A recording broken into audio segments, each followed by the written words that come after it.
ഞാനത് ഫോണിനകത്തല്ല ചെയ്യുന്നത്. ഞാനിവിടെ ഒരു സ്റ്റുഡിയോ സെറ്റപ്പിലാണ് ഇത്തവണ വീഡിയോ ചെയ്യുന്നത്. അപ്പോൾ എനിക്കത് ഇവിടെ UAE-യിലത്തെ ഒരു അബുദാബിയിൽ നിന്ന് ഞാൻ സ്റ്റുഡിയോ സെറ്റപ്പിൽ എനിക്കൊരു 100 ദിർഹംസിൻ്റെ അടുത്ത് ഇവിടെ ചിലവ് വരുന്നുണ്ട്. നമസ്കാരം പ്രിയപ്പെട്ടവരെ, എല്ലാവർക്കും സുഖമാണെന്ന് വിശ്വസിക്കുന്നു.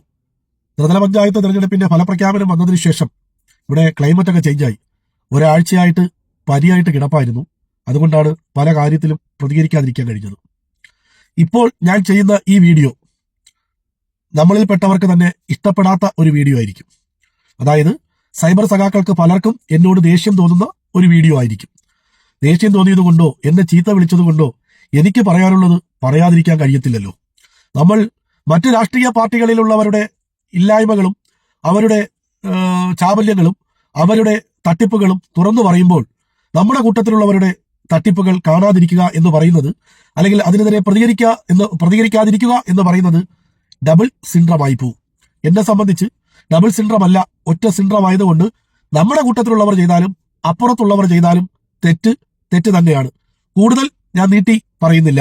ആദ്യം നമ്മുടെ ചില നേതാക്കളുടെ ചില വാക്കുകൾ ഞാൻ നിങ്ങളെ കേൾപ്പിക്കാം. അത് കഴിഞ്ഞിട്ട് ഒരു സൈബർ സഖാവിന്റെ വോയിസും നിങ്ങളെ കേൾപ്പിക്കാം. അത് കഴിഞ്ഞിട്ട് എനിക്ക് പറയാനുള്ളത് ഞാൻ പറയാം. തെറ്റായ പ്രവണതയെ ഞാൻ നേരത്തെ പറഞ്ഞ പോലെ മൂടിവെക്കില്ല. ഓരോന്നും കൃത്യമായിട്ട് തിരുത്തിക്കൽ പ്രക്രിയക്ക് വേണ്ടി ഞങ്ങൾ ഉപയോഗിക്കും. അത് കമ്മ്യൂണിസ്റ്റ് വിരുദ്ധമായ രീതിയിൽ നിങ്ങൾ എത്രത്തോളം മുമ്പോട്ടേക്ക് വന്നാലും നിങ്ങൾക്ക് രക്ഷയുണ്ടാവില്ല. ഏറ്റവും പ്രധാനപ്പെട്ട ദുർഗുണങ്ങളുണ്ട്. പാർട്ടിയുടെ ഭാഗമായിട്ട് നിൽക്കുന്നവരിൽ ഉണ്ടാവുന്ന ഏറ്റവും പ്രധാനപ്പെട്ട ഒരു പ്രവണത പണത്തോടുള്ള ആർത്തി. ആ പാർട്ടിയോടുള്ള ആർത്തിയെ സംബന്ധിച്ച് ഞങ്ങൾ കൃത്യമായിട്ട് കണ്ടെത്തിയിട്ട് തന്നെ പറഞ്ഞു, തിരുത്തണം. ഏതെങ്കിലും കേഡർമാർ അതിന്റെ ഭാഗമായിട്ട് മാറുന്നുണ്ടോ എങ്കിൽ തിരുത്തിക്കണം.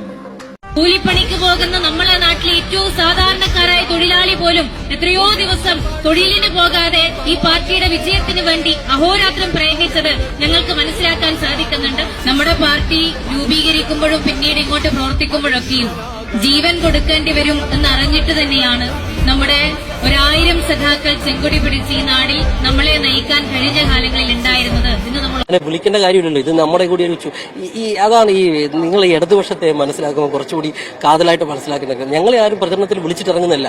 ഇടതുപക്ഷം എന്ന് പറയുന്നത് അതൊരു വികാരമാണ്. ആ കമ്മ്യൂണിസ്റ്റ് പാർട്ടി എന്ന് പറയുന്ന ഒരു വികാരത്തിന്റെ ഭാഗമായി ഇറങ്ങുന്നത്. ഇപ്പം ഞാൻ നേരത്തെ ഒരു ഇന്റർവ്യൂവിലും പറഞ്ഞിട്ടുണ്ടായിരുന്നു, ഒന്നിനും പെടാത്ത ആളുകൾ, ന്യൂട്രലായിട്ട് നിൽക്കുന്ന ആളുകൾ, അനുഭാവികളായിട്ട് നിൽക്കുന്ന ആളുകൾ പോലും ഇടതുപക്ഷ പ്രവർത്തകന്റെ സ്ഥാനാർത്ഥിയുടെ ഒരു ദിവസം ഒരു നോട്ടീസ് കൊടുക്കാൻ 1 മണിക്കൂറെങ്കിലും പോകുന്നുണ്ട്.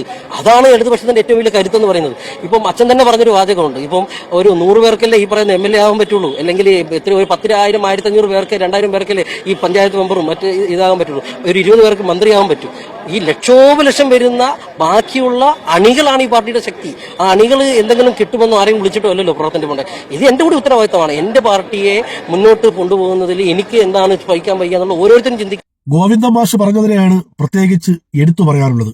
അതായത് ഈ പ്രസ്ഥാനത്തിലേക്ക് കടന്നു വന്ന് സാമ്പത്തിക ലാഭം കൊയ്യാമെന്ന് ആരും കരുതരുത്. അതായത് സാമ്പത്തിക നേട്ടം പ്രതീക്ഷിച്ച് നിങ്ങളാരും ഇടതുപക്ഷത്തിലേക്ക് കടന്നു വരരുത്. നിങ്ങളാരും സഖാവാകരുത്. നിങ്ങളാരും സൈബർ സഖാവുമാകരുത്. സഖാവിന്റെ വാക്കുകൾ കടമെടുത്താൽ ഇത് തന്നെയാണ് അർത്ഥം. ഈ പാർട്ടി നിരവധി അത്താഴപ്പട്ടിണിക്കാരുടെ പാർട്ടിയാണ്. ഒരു ദിവസം ജോലിക്ക് പോയില്ല എന്നുണ്ടെങ്കിൽ കുടുംബം പട്ടിണിയിലാകുന്ന ലക്ഷക്കണക്കിന് പാർട്ടി അനുഭാവികളുടെയും പാർട്ടി മെമ്പർമാരുടെയും പ്രസ്ഥാനമാണിത്. ഒരു പക്ഷേ രാവിലെ ജോലിക്ക് പോകാൻ വേണ്ടി കക്ഷത്ത് കവറും വെച്ചിട്ട് പുറത്തോട്ട് ഇറങ്ങുമ്പോഴായിരിക്കും സെക്രട്ടറി പറയുന്നത് ഒരു പ്രതിഷേധ സമരമുണ്ട്, അല്ലെങ്കിൽ ഒരു പാർട്ടി പരിപാടി ഉണ്ടെന്ന്. ആ കക്ഷത്തിരിക്കുന്ന കവറും കൊണ്ട് വീട്ടിനകത്ത് വെച്ചിട്ട് വീട്ടിലിരിക്കുന്ന കൊടിയും പിടിച്ച ആ പാർട്ടിയുടെ മുന്നിലെത്താൻ വെമ്പൽ കൊള്ളുന്ന ആയിരക്കണക്കിന് സഖാക്കളുടെ പാർട്ടി. അങ്ങനെയുള്ള പാർട്ടി നിന്നുകൊണ്ട് നിങ്ങൾ ഒരിക്കലും സാമ്പത്തിക ലാഭം കൊയ്യാൻ ശ്രമിക്കരുത്. നിങ്ങളുടെ കയ്യിൽ ഉണ്ടെങ്കിൽ അങ്ങോട്ട് കൊടുത്ത് പാർട്ടിയെ സഹായിക്കുക. നിങ്ങളുടെ കയ്യിൽ ഇല്ലെങ്കിൽ ഉള്ളവർ കൊടുക്കുമ്പോൾ അവരോടൊപ്പം നിന്ന് ഈ പാർട്ടിയിൽ പ്രവർത്തിക്കുക. ഇത്രയും പറഞ്ഞത് വേറൊന്നും കൊണ്ടല്ല. ഈ കഴിഞ്ഞ ത്രിതല പഞ്ചായത്ത് തെരഞ്ഞെടുപ്പ്, ഓരോ തെരഞ്ഞെടുപ്പുകളും ഓരോ പോരാട്ടങ്ങളാണ്. ആ പോരാട്ടത്തിൽ നമ്മളെല്ലാം ഒരുമിച്ച് നിൽക്കുമ്പോഴാണ് സൈബർ കടന്നൽ കൂട്ടം എന്ന പേര് നമുക്ക് വീഴുന്നത്. ഓരോരുത്തരും അവരാൽ കഴിയുന്ന രീതിയിൽ ഈ പോരാട്ടത്തെ നയിക്കുന്നു. ചിലര് എഴുതുന്നു, ചിലര് പറയുന്നു, ചിലര് വീഡിയോ ചെയ്യുന്നു, ചിലവര് അനൗൺസ്മെന്റ് ചെയ്തു കൊടുക്കുന്നു, ചിലരത് ഷെയർ ചെയ്യുന്നു. ഒരു സഖാവിന്റെ ലൈക്ക് പോലും ഈ പോരാട്ടത്തിന്റെ ഭാഗമാണ്. ആരും ഒന്നും പ്രതീക്ഷിച്ചിട്ടല്ല ഈ സൈബർ മേഖലയിൽ പച്ച ലൈറ്റും കത്തി ചുറക്കമൊഴിഞ്ഞ് ഈ പ്രസ്ഥാനത്തിന്റെ മുമ്പിൽ പടക്കോട്ട കെട്ടി വർഗശത്രുക്കളെ പ്രതിരോധിക്കുന്നത്. പക്ഷേ അങ്ങനെയുള്ള നമുക്കിടയിൽ ചിലർ സാമ്പത്തിക നേട്ടം കൊയ്യാൻ ശ്രമിക്കുമ്പോൾ അതിനെ കാണുമ്പോൾ കണ്ടിട്ട് മിണ്ടാതിരിക്കാൻ എന്നെ പോലുള്ളവർക്ക് കഴിയത്തില്ല. ഈ വോയിസ് ആദ്യം നിങ്ങളൊന്ന് കേൾക്കുക, ബാക്കി അത് കഴിഞ്ഞിട്ട് പറയാം. സഖാവേ ലാൽസലാം. വോട്ട് വണ്ടി സഖാവേ കുഴപ്പമില്ല. കാരണം നമ്മൾ കഴിഞ്ഞ പ്രാവശ്യത്തെ പോലെ ഞാനത് ഫോണിനകത്തല്ല ചെയ്യുന്നത്. ഞാനിവിടെ ഒരു സ്റ്റുഡിയോ സെറ്റപ്പിലാണ് ഇത്തവണ വീഡിയോ ചെയ്യുന്നത്. അപ്പോൾ എനിക്കത് ഇവിടെ UAE-യിലത്തെ ഒരു അബുദാബിയിൽ നിന്ന് ഞാൻ സ്റ്റുഡിയോ സെറ്റപ്പിൽ എനിക്കൊരു 100 ദിർഹംസിൻ്റെ അടുത്ത് ഇവിടെ ചിലവ് വരുന്നുണ്ട്, പേയ്മെൻറ്റ് വരുന്നുണ്ട്. അപ്പോൾ ഞാൻ എല്ലാവരുടെ അടുത്തും സഖാക്കൾ ബന്ധപ്പെടുന്നവരടുത്തൊക്കെ പൈസ കൊണ്ട് ഒരു പൈസ അയച്ച് തന്നിട്ടാണ് ഇപ്പോൾ കാര്യങ്ങൾ ചെയ്യുന്നത്. അപ്പോൾ എനിക്കിവിടെ വേണമെന്നില്ല, നാട്ടിൽ മതി. പക്ഷേ 100 ദിർഹംസ് മുഴുവനായിട്ട് വേണമെന്നല്ല, 2400 രൂപയോളം വരും. പക്ഷേ 2 രൂപ വരും. ഒരു 4 മിനിറ്റിൻ്റെ അടുത്തുണ്ട് വീഡിയോ ചെയ്യുന്നത് മുഴുവൻ. സഖാവ് കണ്ടിട്ടുണ്ടാവുമല്ലോ. അപ്പോൾ നമുക്കെന്താ അനൗൺസ്മെൻറ്റ് വണ്ടിയിലേക്കൊക്കെ കൊടുക്കുമ്പോൾ അത് ക്ലാരിറ്റി ഒന്നും നഷ്ടപ്പെടാതിരിക്കാനേ. കഴിഞ്ഞ പ്രാവശ്യമൊക്കെ വെച്ചാൽ നമുക്ക് മൊബൈലിൽ കേൾക്കാൻ നല്ല ഉഷാറാണ്, ഓൺലൈനിലൊക്കെ വിടാൻ. പക്ഷെ അത് ലാസ്റ്റ് എത്തുമ്പോഴേക്കും അനൗൺസ്മെൻറ്റിലേക്കൊക്കെ കയറ്റാനും കൂടി ഉപയോഗിക്കുന്ന തരത്തിൽ വേണമെന്ന് എല്ലാവരും പറഞ്ഞപ്പോൾ ആ രീതിയിലാണ് പ്രാവശ്യം ചെയ്യുന്നത്. അപ്പോൾ അത് നോക്കിയിട്ട് പറ, വേണമെന്നുണ്ടെങ്കിൽ നമുക്ക് ചെയ്യാം. ഈ ശബ്ദത്തിനുടമേ, ഈ സൗണ്ടിനുടമേ നിങ്ങൾക്ക് എല്ലാവർക്കും ഒരുപക്ഷെ അറിയാവുന്ന ആൾ തന്നെയാണ്. ജംഷീർ പൊന്നാനി എന്നറിയപ്പെടുന്ന സൈബർ സഖാക്കൾക്കിടയിലെ കരുത്തനായ ഒരു പോരാളി, എല്ലാവരും ഇഷ്ടപ്പെടുന്ന, ഒരുപക്ഷെ സൈബർ സഖാക്കൾക്കിടയിൽ ഏറ്റവും ഗംഭീരമായ സൗണ്ടിനുടമ, ഈ പറയുന്ന ഞാൻ പോലും ഇഷ്ടപ്പെടുന്ന ശബ്ദത്തിനുടമ. പുള്ളിയെക്കുറിച്ച് നേരത്തെ ഒരുപാട് കംപ്ലൈന്റുകൾ വന്നിട്ടുണ്ട്, വാണിംഗും കൊടുത്തതാണ്. നമ്മളിൽപ്പെട്ട ഒരു സഖാവ് ഈ ത്രിതല പഞ്ചായത്ത് തെരഞ്ഞെടുപ്പുമായി ബന്ധപ്പെട്ട് അവരുടെ മണ്ഡലത്തിലെ, അവരുടെ വാർഡിലെ ഒരു സ്ഥാനാർത്ഥിക്ക് വേണ്ടി ഒരു അനൗൺസ്മെന്റ് ചെയ്യുമോ എന്ന് ചോദിച്ച് ചെന്നതാണ്. മറുപടി ഇതായിരുന്നു: 100 ദിർഹംസ് അല്ലെങ്കിൽ 2400 രൂപ. നമ്മളെല്ലാവരും കഴിവുള്ളവർ കാശ് വാങ്ങിയിട്ട് സൈബർ പ്രവർത്തനം നടത്താൻ നിന്നു കഴിഞ്ഞാൽ പിന്നെ അതിനല്ലേ സമയം കാണൂ. നമ്മളൊക്കെ ഇദ്ദേഹത്തിന്റെ, ഈ ജംഷീർ പൊന്നാനിയുടെ തന്നെ ഒരു സൗണ്ട് ഉണ്ട്: ഒന്നും പ്രതീക്ഷിക്കാതെ സൈബർ മേഖലയിൽ പടക്കോപ്പ് കൊട്ടി ഒരുമിച്ച് നിൽക്കുന്നവരാണ് ഞങ്ങൾ എന്നൊക്കെ പറഞ്ഞുകൊണ്ട്. എന്നിട്ട് അതിന്റെ ഇടയിൽ ഇമാതിരി തെമ്മാടിത്തരങ്ങൾ കാണിക്കാന്ന് പറയുന്നത് മോശമല്ലേ? 150 200 ദിർഹംസ് കൊടുത്താൽ കടയിൽ നിന്ന് മേടിക്കാൻ കിട്ടുന്ന എക്കോ സിസ്റ്റം മേടിച്ച് റൂമിൽ വെച്ചിട്ട് സ്റ്റുഡിയോയിലിരുന്നാണ് ചെയ്യുന്നതെന്ന് കള്ളം പറയാൻ കാണിച്ച നിന്റെ ആ വലിയ മനസ്സുണ്ടല്ലോ. ജംഷീർ പൊന്നാനിയുടെ ആ കഴിവിനെ കച്ചവടവൽക്കരിക്കാം, അത് വിറ്റ് കാശുണ്ടാക്കാം. അതൊക്കെ ജംഷീർ പൊന്നാനിയുടെ വ്യക്തിപരമായ കാര്യം. പക്ഷെ അത് സൈബർ സഖാവിന്റെ കുപ്പായം ഇട്ടാകരുത്. കാരണം അങ്ങനെ സൈബർ സഖാവിന്റെ കുപ്പായം ഇട്ടിട്ട് നിങ്ങൾ കാശ് വാങ്ങി സൈബർ പോരാട്ടം നടത്തിയാൽ അത് ഞങ്ങളെപ്പോലുള്ള സാധാരണ സൈബർ സഖാക്കളെ ആക്ഷേപിക്കുന്നതിന് തുല്യമാണ്. സൈബർ കുപ്പായം ഊരി വെച്ച് ഒരു പ്രൊഫഷണൽ അനൗൺസ്മെന്ററായി, ഒരു പ്രൊഫഷണൽ വീഡിയോ എഡിറ്ററായി അത് വിറ്റ് 5000-ഓ 10,000-ഓ മേടിച്ചു, അതിന് ഞങ്ങൾക്ക് പരാതിയൊന്നുമില്ല. പക്ഷെ ഞങ്ങളെ കൂട്ടത്തിൽ ഒരാളായിട്ട് നിന്നിട്ട് ഈ പരിപാടി ചെയ്യുമ്പോൾ പിന്നെ ഞങ്ങളൊക്കെ ഈ ചെയ്യുന്നത് വെറുതെ ആയിപ്പോവും. ഈ കഴിഞ്ഞ തിരഞ്ഞെടുപ്പുമായി ബന്ധപ്പെട്ട് 56 സ്ഥാനാർത്ഥികൾക്ക് ഞാൻ അനൗൺസ്മെന്റ് ചെയ്ത്, തിരുവനന്തപുരം ജില്ലയിലെല്ലാം കൂടി പോയാൽ 14 പേർക്ക്, ബാക്കി 42 എണ്ണവും തിരുവനന്തപുരം ജില്ലയ്ക്ക് പുറത്തുള്ളവരാണ്.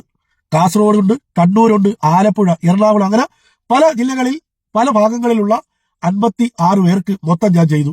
പലരും എന്നോട് സഖാവെ എത്ര രൂപ വേണമെന്ന് ചോദിച്ചു. അവരോട് ഞാൻ പറഞ്ഞത്, ഞാൻ ചെയ്ത ഈ പോരാട്ടത്തെ നിങ്ങൾ തുച്ഛമായ കാശ് കൊണ്ട് അളന്ന് അതിന്റെ മാറ്റിനെ ഇല്ലാതാക്കരുതേ എന്നാണ്. കാശ് മേടിച്ചിരുന്നെങ്കിൽ 1000 രൂപ വെച്ചെങ്കിലും മേടിച്ചിരുന്നെങ്കിൽ കുറഞ്ഞത് 50,000 രൂപ എന്റെ പോക്കറ്റിൽ ഇരിക്കുമായിരുന്നു. അങ്ങനെ പാർട്ടിക്ക് വേണ്ടി സൈബർ സഖാവിന്റെ കുപ്പായവും ഇട്ട് പോരാട്ടം നടത്തി അങ്ങനെ കാശുണ്ടാക്കുന്നതിലും നല്ലത് റോഡിലിറങ്ങി തോർത്ത് വിരിച്ചിരുന്ന് തെണ്ടുന്നതാണ് നല്ലതെന്നാണ് എനിക്ക് തോന്നുന്നത്. അതുകൊണ്ട് പറയുകയാണ്, സൈബർ സഖാവിന്റെ കുപ്പായവും ഇട്ടിട്ട് കാശുണ്ടാക്കാൻ വേണ്ടിയിട്ട് നിങ്ങൾ 4 പോസ്റ്റ് ഇട്ട് ആളാവാൻ നിന്നാൽ അതിന്റെ തിരിച്ചറിഞ്ഞാൽ തുറന്നു കാട്ടപ്പെടുക തന്നെ ചെയ്യും. അതിന് ആൽ പ്രമുഖയായാലും വോയിസ് കില്ലർ ആയാലും ആരായാലും. ഞാൻ ചെയ്ത ഇതേ വോയിസുകൾ പല നാടുകളിലും അനൗൺസ്മെന്റ് വാഹനത്തിലും ഉപയോഗിക്കുകയുണ്ടായി. ആർക്കും ഒരു കുറ്റവും കുറവും തോന്നിയിട്ടുമില്ല. ആർക്കും എന്നോട് പരാതിയും പരിഭവമൊന്നും തോന്നിയിട്ട് കാര്യമൊന്നുമില്ല. കാരണം ഈ പാർട്ടിയിൽ വ്യക്തിയല്ല വലുത്, പാർട്ടി തന്നെയാണ് വലുത്. പാർട്ടിക്ക് മുകളിൽ രക്തസാക്ഷികൾ മാത്രം. ഈ പ്രസ്ഥാനത്തെ വിറ്റ് കാശുണ്ടാക്കണമെന്ന് നിങ്ങളുടെ മനസ്സിലേക്ക് തോന്നിയാൽ നിങ്ങൾ ആദ്യം സഖാവ് അഭിമന്യുവിനെയും സഖാവ് സജിൻ ഷാഹുലിനെയും സഖാവ് ഷിബിനെയും സഖാവ് ധീരജിനെയും ഒക്കെ ഒന്ന് ഓർത്താൽ മതി. അവരെയും അവരുടെ കുടുംബത്തെയും ഒന്ന് ഓർത്താൽ മതി.